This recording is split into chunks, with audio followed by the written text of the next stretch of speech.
보겠습니다. 에스겔서 7장 14절에서 27절 말씀입니다.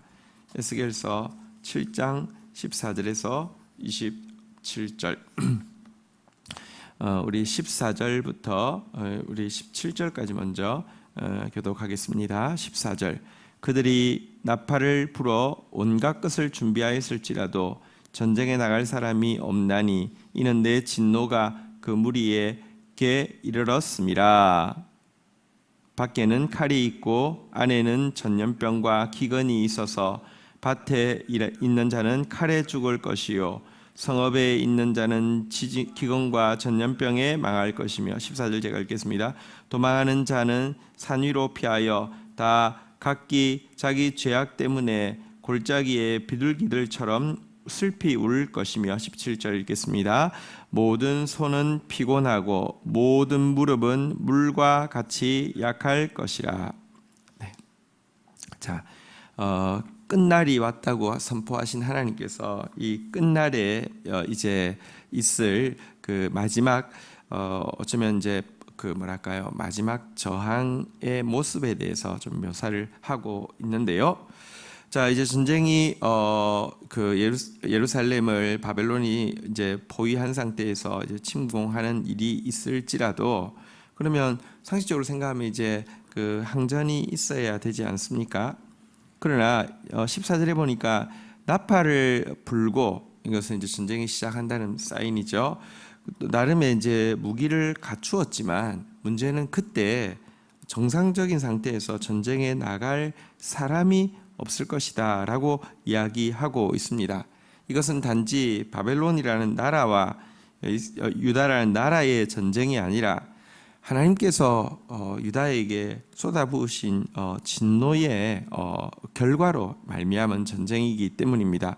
왜 나팔 불고 무기도 있는데 나서는 사람이 없느냐? 여러분, 비록 전쟁에 나가서 칼에 맞아서 장렬하게 전사하지 않는다 할지라도 이미 성 안에 시작되어진 기근이나 전염병 때문에 수많은 사람들이 죽어 나갔기 때문에 정상적인 상태에서 칼 잡고 나가서 장렬하게 전사할 사람 자체가 거의 찾아보기 힘들 정도가 될 것이라는 말입니다. 그리고 일부 16절에 보니까요, 도망하여 산 위에 피한 사람들이 있습니다. 그런데 객관적으로는 도망하여 산 위에 피한 사람들이 뭐가 되냐고 하면 게릴라가 되죠. 우리로 하면 옛날에 빨치산 같은 경우에 이제 그 산 위에 올라간 사람들이 무장 이제 한 거를 하게 되잖아요. 그런데 산 위에 올라간 사람들도 여러분 사실 생각해 보면 우리하고 과거의 일제 시대 때 일본하고 군사력이나 이런 것이 차이가 굉장히 많이 났지만 산에 올라간 사람들이 싸워서 이렇게 무장 독립 세력들이 싸워서 이겨냈고요. 또 사상이 다르다는 이유로 또 이렇게 이제 빨치산 산 위에 들어간 사람들 이미 남한에 이렇게 이 자본주의 민주주의 정권이 들어섰음에도 끝까지 막 이렇게 항전하고 이런 게 있었잖아요. 그러면 이스라엘도 타민족에게 점령을 당하게 되어서 이렇게 굉장히 잔인한 일을 당하게 되었으니 무장 독립 세력이 될 듯도 한데 산 위에 올라간 사람들도 무엇이라고 이야기합니까? 자신들의 죄악으로 말미암은 이 충격적인 진멸 앞에서요, 모든 맥이 풀리고 힘이 빠져서 거저 할 수 있는 일이라 애처롭게 이 비둘기처럼 우는 것 외에는 할 수 있는 것이 아무것도 없는 상태가 될 것이다 라고 이야기하고 있습니다. 우리 딴에는 끝이 쉽게 오지 않을 것 같고 우리 딴에는 끝이 와도 다시 이제 리커버리 할 수 있을 거라는 자신이 있지만 실상 그렇지 않다는 것입니다. 하나님이 끝났다고 하면 이것은 수습할 방법이 없음을 보여주고 있습니다. 우리 18절부터도 한번 좀 보도록 하겠습니다. 18절 우리 그 교독부터 21절까지 교독하겠습니다. 그들이 굵은 배로 허리를 묶을 것이요 두려움이 그들을 덮을 것이요 모든 얼굴에는 수치가 있고 모든 머리는 대머리가 될 것이며. 19절 읽겠습니다. 그들이 그 은을 거리에 던지며 그 금을 오물같이 여기리니 이는 여호와 내가 진노를 내리는 날에 그들의 은과 금이 능히 그들을 건지지 못하며 능히 그 심령을 촉하게 하거나 그 창자를 채우지 못하고 오직 죄악의 걸림돌이 되미로다. 20절 또 읽습니다. 그들이 그 화려한 장식으로 말미암아 교만을 품었고 또 그것으로 가증한 우상과 미운 물건들을 만들었은즉 내가 그것을 그들에게 오물이 되게 하여. 21절 같이 읽겠습니다. 타국인의 손에 넘겨 노략하게 하며 세상 악인에게 넘겨 그들이 약탈하고 더럽히게 하고. 자, 그날이 되었을 때 이스라엘 백성들 두려움과 수치에 사로잡혀서 할 수 있는 일은 굵은 배를 허리에 두르고 머리를 미는 정도일 것이다 라고 이야기하고 있습니다. 어쨌든 할 수 있는 일이 아무것도 없다는 것입니다. 그런데 그때 눈여겨볼 일은 백성들이 은이나 금을 거리에다가 막 던질 거라는 것입니다. 은과 금은 사실 그들로 하여금 우상 숭배를 하게 만든 핵심 원인 중에 하나였습니다. 탐욕과 우상 숭배는 떨어질 수 없습니다. 그들이 왜 그렇게 열정적으로 우상을 섬겼습니까? 자기 원하는 욕심을 채워주기 때문입니다. 은금을 이렇게 가지는 것에 대해서 양심이나 모든 것에서 자유를 주기 때문에 우상을 좋아했습니다. 그날이 되면 은금을 던질 것이라는 것입니다. 왜 은금을 던질까요? 이유가 있습니다. 은금 가지고 있어봤자 기근으로 전염병으로 죽어가는 그들에게 아무런 도움이 되지 못한다는 것을 충격적으로 깨닫기 때문이기도 하고요. 또 한 가지는 집에 은금이 있으면 대적이 와서 그들을 죽일 확률이 높아지지 그것 때문에 생명을 보존하는 데 도움이 되지 않더라는 말입니다. 있어 없어?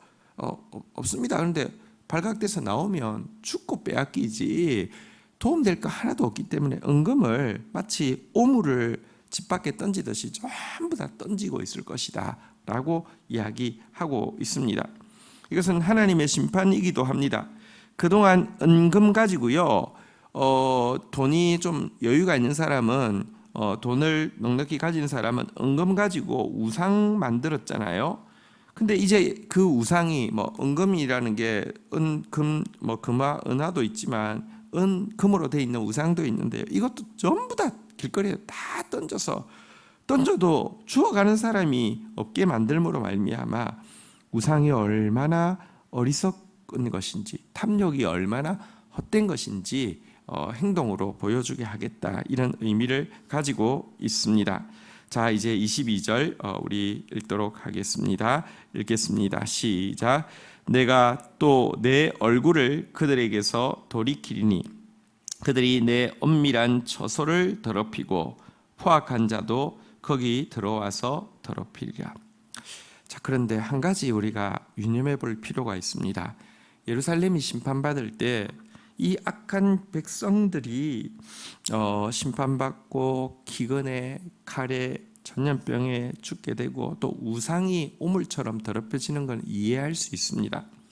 그런데 하나님께서요 여기 보니까 내 은밀한 처소라고 이야기했는데 이것은 지성소를 이야기하죠. 가장 거룩한 곳이고 심지어 제사장도 1년에 한 번 이상 들어올 수 없는 그 거룩한 곳, 이곳마저도 하나님께서 그곳이 더럽혀지는 것, 포악한 자가 그 안에 난입하는 것, 이것을 묵과하시겠다는 것입니다. 못 본 채하고 묵과하시겠다는 것입니다. 당신의 이름이 더럽혀지는 것이고요, 당신의 성소가 더럽혀지도록 놔두시겠다는 것입니다.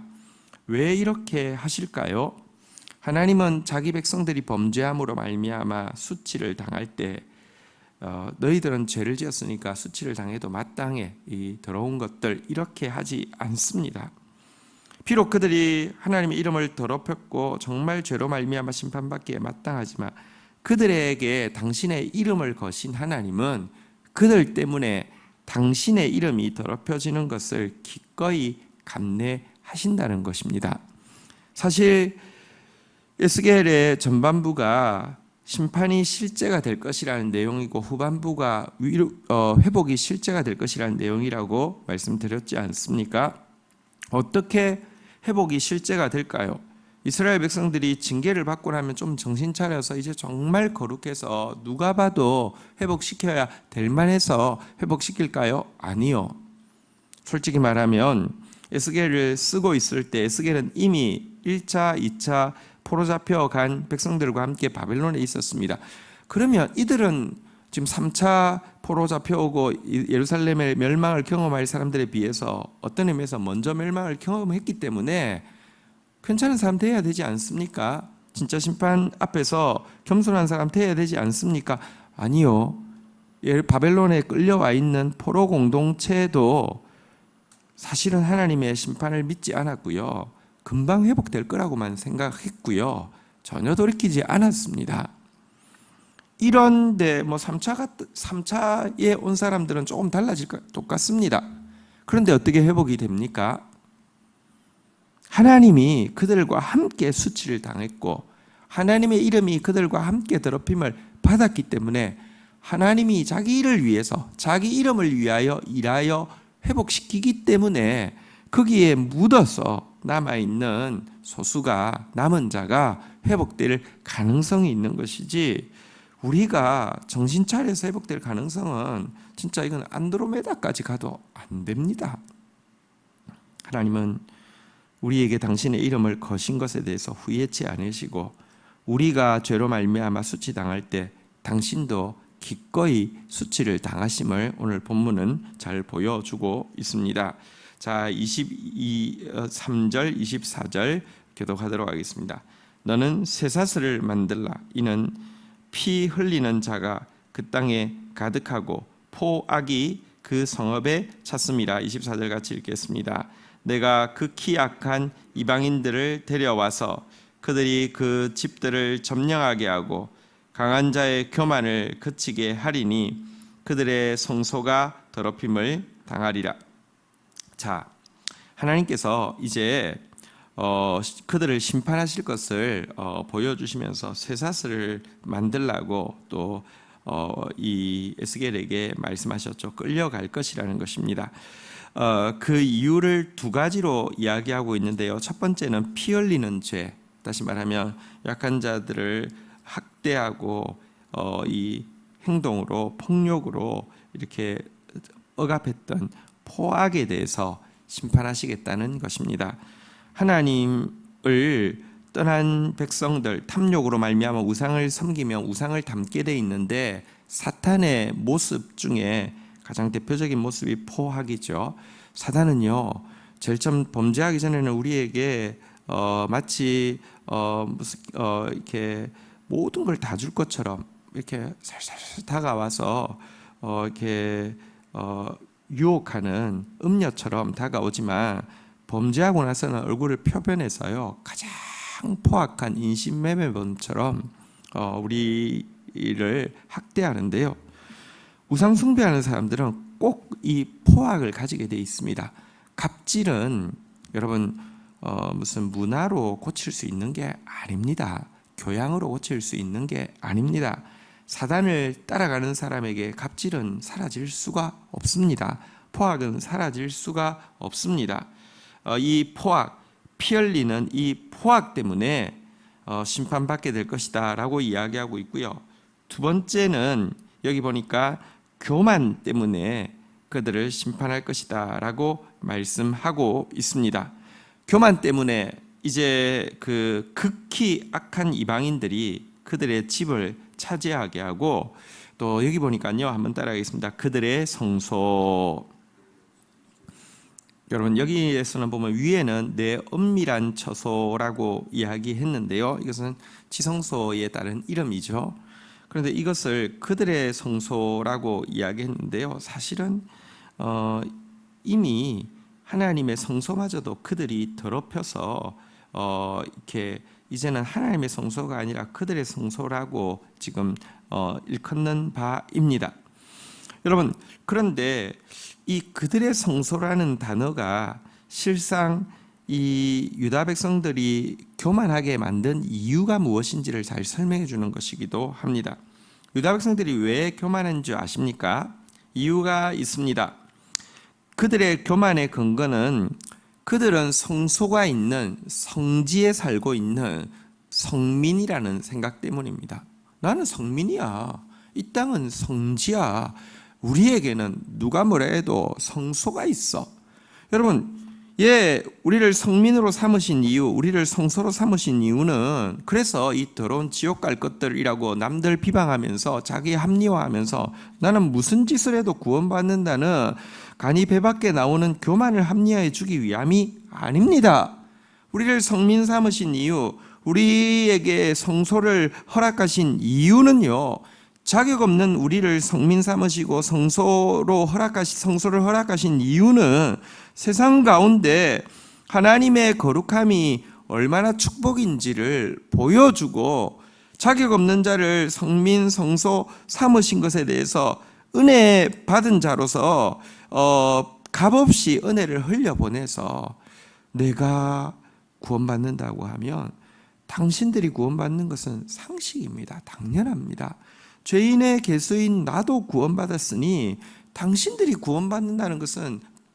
구원받지 못한다는 것은 불가능한 일입니다. 라고 겸손하게 보여주게 하기 위함이지, 난 구원받았으니 난 뭘 해도 돼. 너희들은 나하고 등급이 달라. 이 지옥의 불쏘시개가 될 것들, 이런 교만을 합리화시켜 주시기 위함이 아닙니다. 신약 성경에서 사울에서 바울로 바뀐 이 바울의 모습은 구약의 잘못된 성민 사상과 신약의 바른 성민 사상의 차이를 정확하게 보여줍니다. 바울이 이 구약을 열심히 믿는 유대교 신자일 때는요, 예수 믿는 사람들 그들이 어떤 행동을 하는지 사실 잘 알지 못합니다. 단지 감히 더러운 것들이 감히 유대교를 모욕해 해서 저 지옥과 마땅해 해가지고 그들을 죽이고자 하는 열정으로 이렇게 했죠. 여러분, 그때 이 그들을 피를 흘리면서도, 스데반의 피를 흘리면서도 당연하게 여길 때 그 안에 여러분 지금 포악이 있는 거잖아요.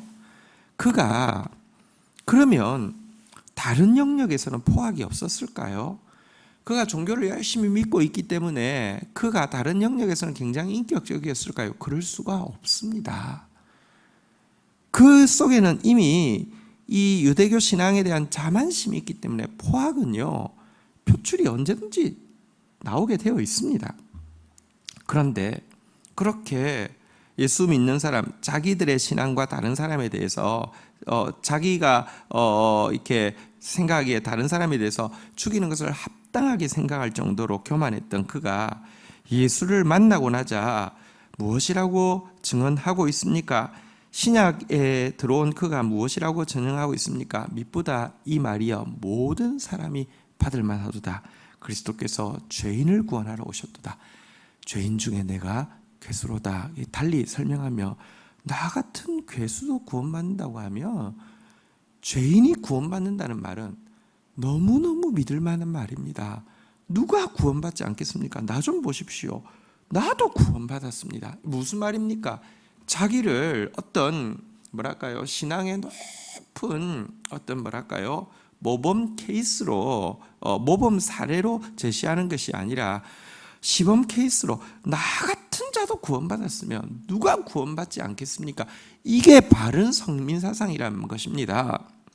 근데 저들은 그릇된 성민 사상을 가지고요, 자기 행동이 어떤 악을 행해도 다 구원받을 수 있다는 자기 합리화에 이 성소를 사용하고 있었으니 하나님은 이 당신의 지성소를요, 그들의 성소라고 이야기하고 있는 것입니다. 포악과 교만은 심판을 불러올 뿐입니다. 25절부터 교독하도록 하겠습니다. 패망이 이르리니 그들이 평강을 구하여도 없을 것이라. 26절 같이 읽겠습니다. 환난에 환난이 더하고 소문에 소문이 더할 때에 그들 이 선지자들에게 묵시를 구하나 헛될 것이며 제사장에게는 율법이 없어질 것이요 장로에게는 책량이 없어질 것이며 27절 같이 읽겠습니다. 왕은 애통하고 고관은 놀람을 옷 입듯 하며 주민의 손이 떨리리라. 내가 그 행위대로 그들에게 갚고 그 죄악대로 그들에게 심판하리니 나가 여호와인 줄 그들은 알리라. 자, 이제 더 이상 평강을 얻을 수 없는 패망의 날이 이를 것입니다. 자, 그렇게 되면 그동안 예를 들어 종교 지도자들은 평안을 외쳤습니다. 평안이다, 평안이다, 안전하다, 안전하다. 그러나 그 순간이 되면요, 어떤 위로의 사탕 발림도 할 수 없을 것입니다. 정치 지도자들도 큰 소리 치면서 안심하라, 다 계획이 있다, 그렇게 떠벌렸었습니다. 어떤 대책도 내어놓을 수 없게 하실 것입니다. 백성들이 겁에 떨려 있을 뿐 아니라 선지자, 제사장, 지도자, 고관, 장로들, 왕까지 전부 일반 백성들과 마찬가지로 두려워 떨면서 자기 목숨 하나 부지하는 것 외에는 아무런 관심이 없게 될 것이다 라고 이야기하고 있습니다. 온전히 멸망한다는 것이고요. 또 이 멸망의 원인이 외부 바벨론에 있는 것이 아니라 내부 그들의 죄악에 있음을 명백히 보여주는 사건입니다. 오늘 이 말씀 앞에서 우리가 다시 한번 하나님 앞에 서도록 합시다. 여러분, 우리의 죄가 가득 차면 우리가 어떻게 할 수 없는 그 상황에 놓이게 됩니다. 그리고 탐욕의 우상 숭배는 수치스러운 오물에 지나지 않음을 알게 될 것입니다. 미리 앞당겨서 죄악을 밀어낼 수 있다고 하면, 미리 앞당겨서 그 우상 숭배를 이렇게 버릴 수 있다고 하면 얼마나 지혜롭겠습니까?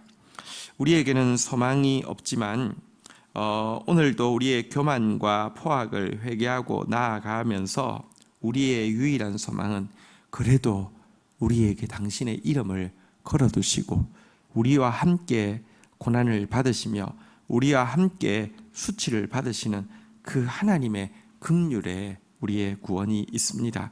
오늘도 그 하나님의 긍휼을 구하고 나아가는 저와 여러분 되기를 주의 이름으로 축복합니다. 주신 말씀 붙잡고 우리 함께 기도하며 나가도록 하겠습니다. 기도하시겠습니다.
하나님, 죄가 가득 찰 때 결국 아무것도 할 수 없이 속수무책으로 심판에 갈 수밖에 없음을 오늘 직시하게 됩니다.